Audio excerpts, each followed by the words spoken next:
film series? Seriously, 8. And Hollywood is absolutely working on a reboot. But does the magical miniature murder machine, portrayed by Warwick Davis and all but 2 of the Leprechaun films, line up with what we find in Irish folklore? Or is the folkloric leprechaun more akin to the happy-go-lucky American cereal mascot? And while we're on the subject, where do leprechauns come from, and what does the word leprechaun mean? The answers might surprise you. Let's start with the basics. What is a leprechaun?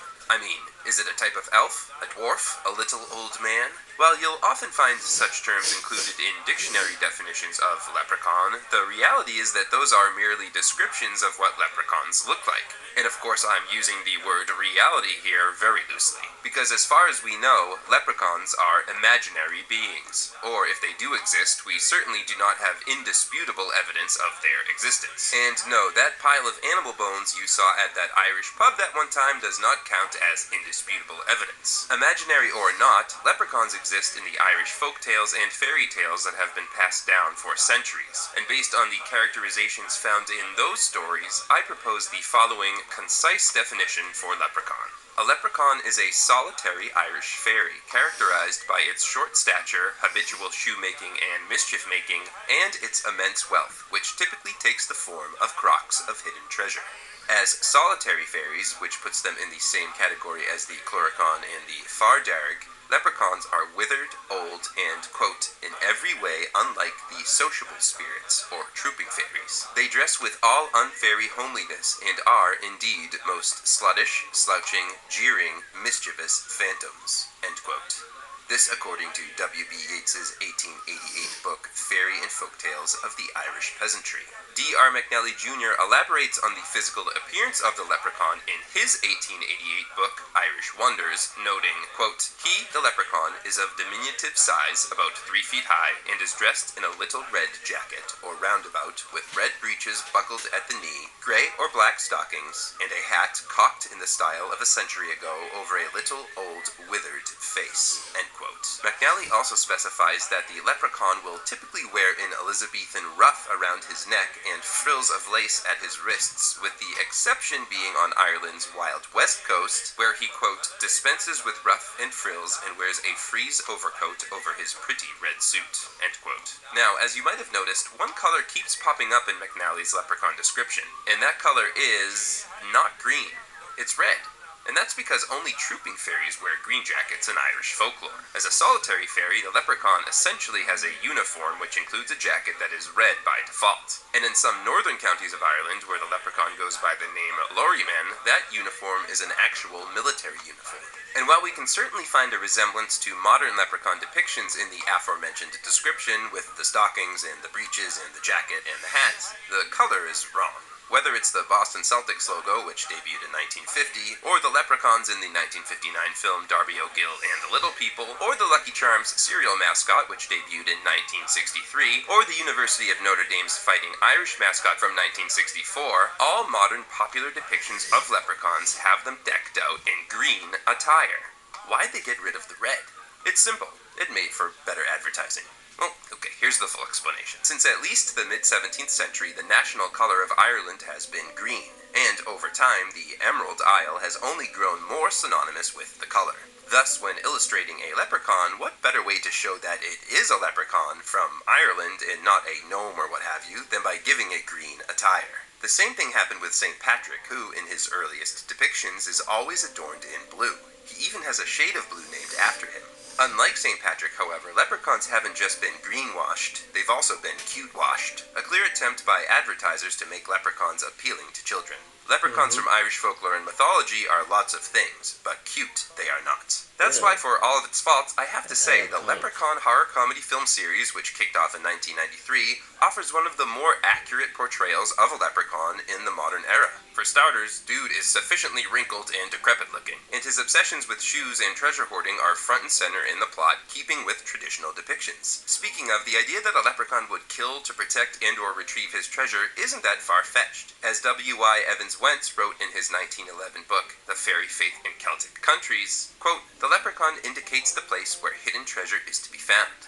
If the person to whom he reveals such a secret makes it known to a second person, the first person dies, or else no money is found. In some cases, the money is changed into ivy leaves or into furze blossoms." End quote. Yeah, leprechauns could get dark. I also get the sense that the film's writer was familiar with Alfred Percival Graves' 1909 work, The Irish Fairy Book, in which the leprechaun is described as carrying a sporon na skilling, or purse of the inexhaustible shilling, something that is loosely alluded to in the film. And then there's this notion that leprechauns can only be restrained by certain objects. In Graves' book, a plow chain or woolen thread can do the job. You can tie him up with those. In the movie, a four-leaf clover is needed, which, I mean, sure. But to clarify, leprechauns, as portrayed in Irish myth and folklore, aren't purely evil. Indeed, many scholars believe they started out as Irish gods, members of the Tuatha Dé Danann, before shrinking in the popular imagination. As Thomas Cahill explained in his 1994 book, How the Irish Saved Civilization, quote, sorry for the commercial. Are you tired of paying rent? Or constantly moving from one place to another? LGI Homes has the solution for you.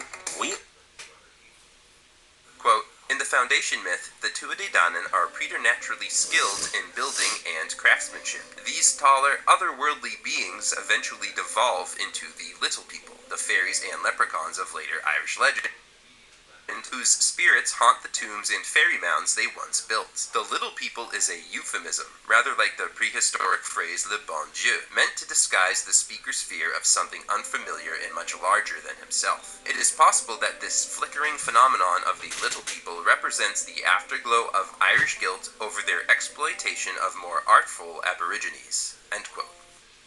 The more artful aborigines Cahill is referring to here are the original Stone Age inhabitants of Ireland, who were responsible for building all of those awesome dolmens and other megalithic structures that dot the Irish landscape. While often attributed to Gaelic-speaking Druids, the Gaels didn't build those. Earlier Stone Age people did. People who had crossed over from Britain possibly when a land bridge had been present. But to be clear, those first inhabitants of Ireland were of average height for their time, if not a little taller. So despite what you may have read on Facebook, there was never a mass migration of twa pygmies from a landlocked region in Africa to Ireland. This is a fringe theory. It's actually more of a meme than an evidence-based theory that always pops up around St. Patrick's Day, and I already made a video debunking it. The bottom line, leprechauns are not based on flesh and blood little people. Or as Evans Wentz put it back in 1911, quote, the testimony of Celtic literature goes to show that leprechauns and similar dwarfish beings are not due to a folk memory of a real pygmy race, that they are spirits like elves, end quote.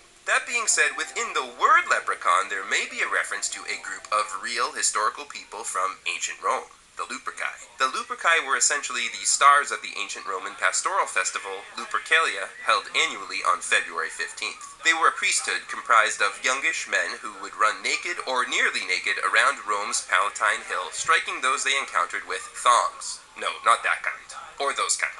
In this case, the thongs, known as februa, were narrow strips of flayed skin that they took from the animals they sacrificed. Fun! Now, what does any of this have to do with leprechauns?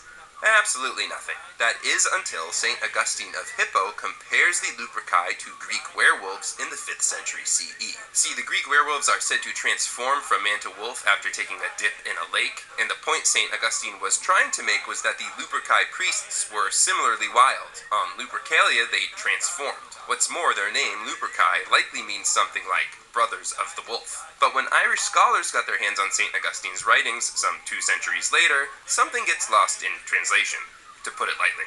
The Irish scholars think that the Luperci are werewolves, or at least some kind of supernatural race that's keen on aquatic activities. Hence, when the scholars hear the tale of 3 mischievous sprites attempting to drag an Irish king to their home beneath the sea, as detailed in the Ulster cycle tale The Ectra Fergusa Macledi, or the Saga of Fergus Macledi, which had been passed down orally in Ireland for centuries prior to the arrival of Christianity, at least one of the scholars is reminded of those rascally Luperci St. Augustine had written about 2 centuries prior. In addition to dubbing the little beings Lukerpan, marking the leprechaun's first significant appearance in Irish mythology, the scholars make up a backstory, reasoning that the supernatural race of Little Luperci were able to survive Noah's flood and seek refuge in Ireland on account of their being such great swimmers. Of course, this is just the latest in a long line of theories attempting to nail down a definitive etymology of leprechaun.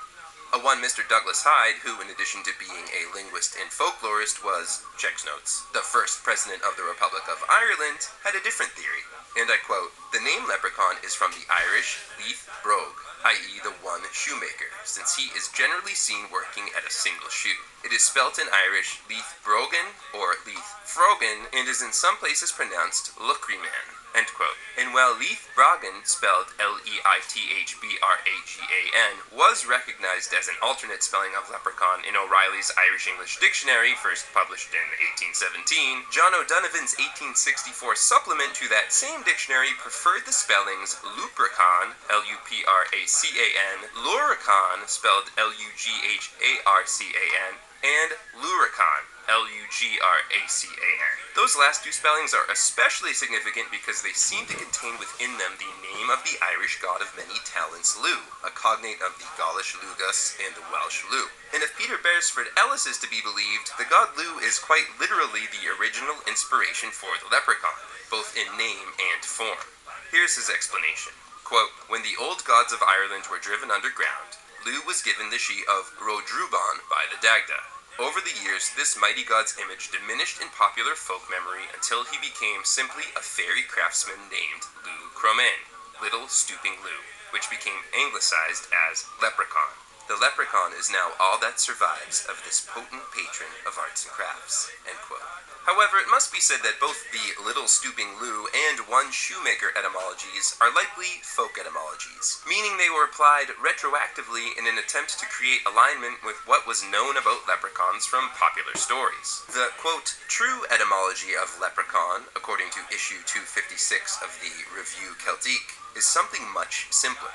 It comes from the Old Irish lugar pan, meaning little man. Similarly, Whitley Stokes interpreted leprechaun to mean small body, arguing it was composed of the Greek root lu or lagu, small, and the Latin corpus, body.